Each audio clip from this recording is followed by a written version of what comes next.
Have you ever wondered how to walk your puppy off the lead? Well, if you have, then this video is for you. So don't forget to make sure you subscribe and of course turn your notifications on as well.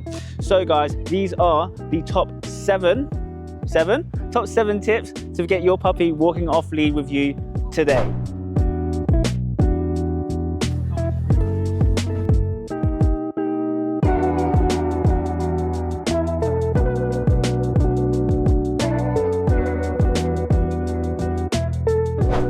So we've got tip number one, we've got equipment. So as we're starting to build up the boundaries of getting our puppy walking off the lead, but still listening to us, we're gonna start off with a nice flexi lead, or better yet, a long line like we've got in our training class today. The reason why equipment is so important is because we can use that to set the boundaries up for our puppy, right? So just imagine you're walking your puppy, you want them to be off the lead, but if they're a meter out or 2 meters out, they're not listening and you haven't got any sort of attachment to them, what makes you think that they're going to come back to you? Yes, you can listen to some trainers and just start to walk away, but eventually as that puppy gets more confident, as they grow a little bit older, they're going to just start to ignore you and be like, okay, bye-bye, I'm gonna go do my own thing. So we're not essentially setting the boundaries for our puppy there. So the best thing to do is to use that bit of equipment like the long line, and also we're gonna teach them the boundaries that we want them to have. So whether that be a meter out, 2 meters out, or 3 meters out, the option is entirely up to you. I like to make sure I start with the boundary smaller. So maybe I'll start with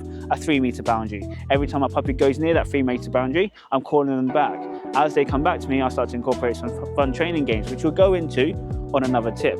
Tip number two, we like to make sure that we teach our puppy where the value is on their walk. So as we go out in the real world, in the open world, we want to make sure we teach our puppy the best place to be. So where is the best place to be? The best place to be would be right by your side, right? So as you're walking them on a short leash, you're teaching them how to walk to heel, you're playing these fun training games so that they are more attuned to focusing on you. We really want them to be focused on you pretty much throughout most of the walk. Yes, they can explore. We don't want them to not explore, but we want them to predominantly focus on you and understand that being with you and interacting with you, engaging with you is the most fun thing to do. So we've got teaching them boundaries so far, and we've also got teaching them where the best place to be is when they're out on walks with you. So you can imagine, right, as you start to walk them and they are 2 meters out, 3 meters out, you call them back to you. Instead of just calling them back, here's a treat, off you go. No, we still want to reinforce the fact that being with you is the best place to be. For tip number three, we've got making training games super fun for your puppy. So what do I mean by this, right? So training games should always be fun. The way we do it should be also a nice engaging voice. So if I call a puppy back, it's not just nice monotone come. It's actually going to be, it's going to be come, nice and fun, nice high pitch. Just imagine squeaky toy. Puppies love squeaky toys. So if you make your voice more so much like a squeaky toy, then you're going to attract your puppy, you're going to engage them to come back to you and have fun with you more so than not. Another thing as well is body language, right? So make sure your body language is fun. So puppies generally tend to come to this lower down, crouch down body language, as opposed to come. You'll be like, come, nice and fun. Your puppy will much more want to engage with you. So our tip number 4 out of 7, we have got frequency of rewards. What do I mean by this? So essentially, when you're going out and you're walking your puppy, you want to teach them that the best place to be is right by your side, and they start checking in with you, right? They're actively walking by your side, checking to see, oh, am I doing the right thing? Am I going to get a reward? So what I like to do is, especially during the early stages of training, I like to teach the puppy that yes, you're doing amazingly well, you're doing the best job, and that is why I am constantly rewarding. It could be every 2 steps, it could be every 3 steps, 5 steps, doesn't really matter. But what I'm doing is I'm increasing the frequency during the early stages of training so that puppy understands that this genuinely is the best place to be. Tip number 5, we've got consistency. So consistency in setting the boundaries and consistency in rewarding our puppy as well. So you just imagine, right, you're walking your puppy and they go off and sniff, but they naturally come back. Are you rewarding that behavior? Because that behavior there essentially is them coming back to you. You may not have called them to come back to you, but they naturally come back to you. So in that case there, we want to teach them it's the best place to be, right? So of course we're going to reward that behavior. So again, be consistent with rewarding your puppy for coming back to you. Be consistent with rewarding your puppy for engaging, interacting, and focusing on you on your walks. And of course, be consistent with teaching them the boundaries as well. So if they start to veer off too far when you've called them back, be consistent with the boundaries that you set. If you're using that long lead, if you're using a flexi lead, no matter what it is that you are using, make sure to teach your puppy, actually, when you call them back, they kind of have to come back, but also coming back is a very fun thing to do as well. Tip number 6, we've got dropping the long line.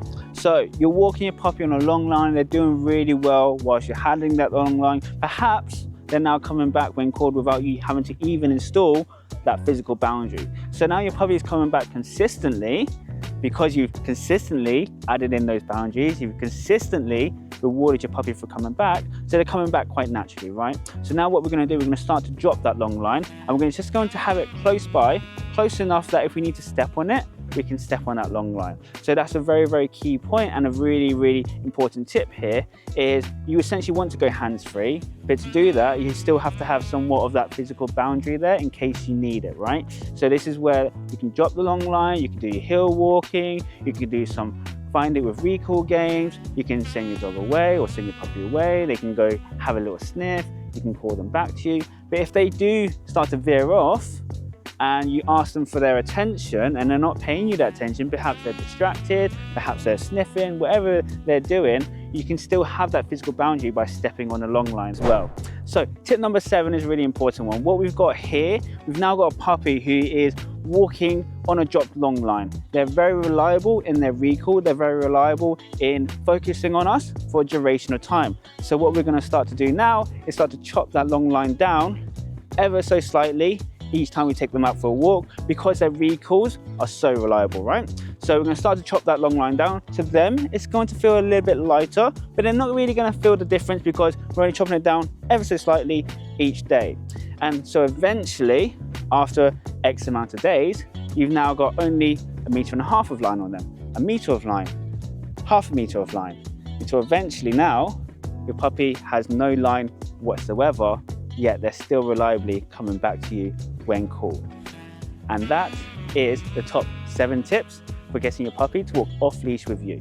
So if you have enjoyed this video, then don't forget to hit that subscribe button, turn your notifications on, and if you have enjoyed it, then comment below with your biggest takeaway as well.